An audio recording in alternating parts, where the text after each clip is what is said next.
भूल करके कभी भी ऐसी गलती मत कर लेना, नहीं तो तुम्हारे पैरों में ऐसी कोई बीमारी होगी कि तुम्हारे पैर जूता पहनने लायक ही नहीं रहेंगे, क्योंकि तुमने एक बार अपने जूते ठीक भगवान के दरवाजे उतारे थे।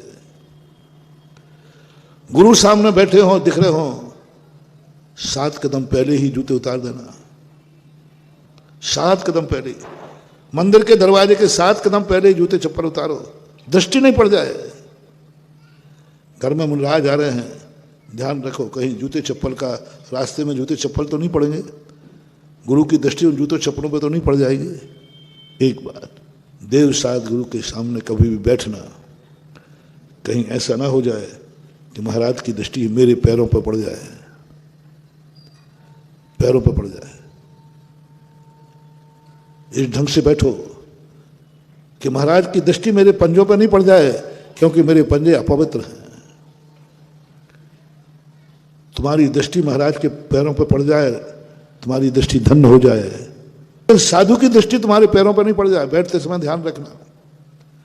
इसलिए कुर्सियों पे जितने लोग बैठते ना, इनको मैं इसलिए कहता हूं कि देखो तुम कुर्सी पे बैठोगे, तुम्हारे पैर सामने दिखेंगे, दिखेंगे, कितने प्रयास करो, बस ये है तुम्हारे पैरों की बर्बादी।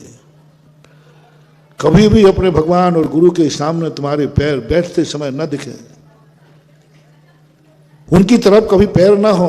यहां तक मना किया वास्तु में कि सीढ़ी उतर रहे हो तो देखना सीढ़ी कदम भगवान की तरफ तो नहीं बढ़ा, भगवान 50 फीट दूर बैठे, और सामने से आप जीना उतर रहे हैं तो कदम किसकी तरफ बढ़ रहा है, किसकी तरफ बढ़ रहा है?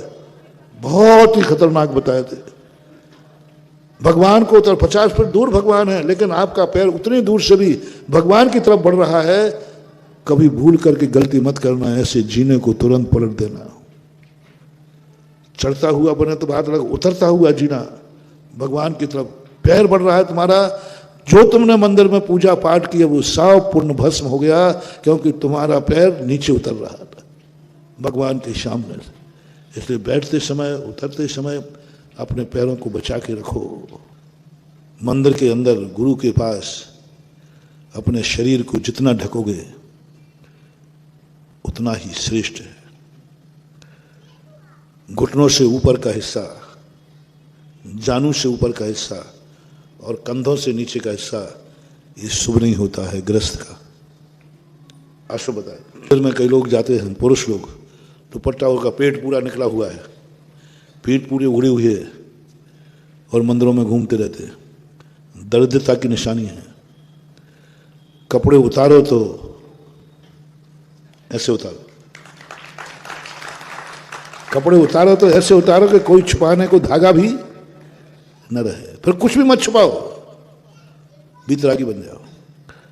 कपड़े पहनो तो ढंग से पहनो। तुम अभिषेक कर रहे हो, तुम पूजा कर रहे हो, तुम जाप दे रहे हो, लेकिन हाथ में कुछ भी नहीं लग रहा है, क्योंकि सिर आपका ओढ़ा हुआ है। देखना कहां से निकल गई एनर्जी, कहां से सब कुछ खत्म हो गया। बढ़िया अभिषेक कर रहे थे, पूजा कर रहे थे, सब कुछ कर रहे थे, माला फिर कोई गलत कार्य नहीं कर रहे थे, लेकिन सब खाली, क्योंकि आपका सिर उगड़ा हुआ था। कभी भी बड़ों के सामने, जिनमें पूज्य पुरुषों के सामने, उस समय जिस समय तुम उनकी स्तुति करने गए हो, गुणानुवाद करने गए हो, भगवान के आशीर्वाद लेने गए हो, तो कभी भूल करके भी, पुरुषों को कह रहा हूं, आपका सिर उघाड़ा हुआ नहीं होना चाहिए। ये बाल मल है। बाल क्या है? मल है। इस मल पर भगवान की दृष्टि पड़ गई। ये मल है पूरा। और उस समय पड़ी जब तुम अभिषेक करने गए, उस समय पड़ी जब पूजा करने गए, सामान दिन भर मंदिर में घूमते, उस समय की बात नहीं कर रहे। उस समय जैसे ही तुमने गए, क्योंकि तुम पर्पस ही था भगवान के पास जाने का, दिन भर घूमते, उस समय नहीं करना। जो भी जहां जहां बैठ करके प्रवचन सुन रहे हैं लाइव में, यहाँ भी सबसे कहना है, जब तुम मंदिर में जब पूजन अभिषेक भगवान के वंदना करने जाओ, भूल करके महानुभाव सिर उघाड़ के मत जाना।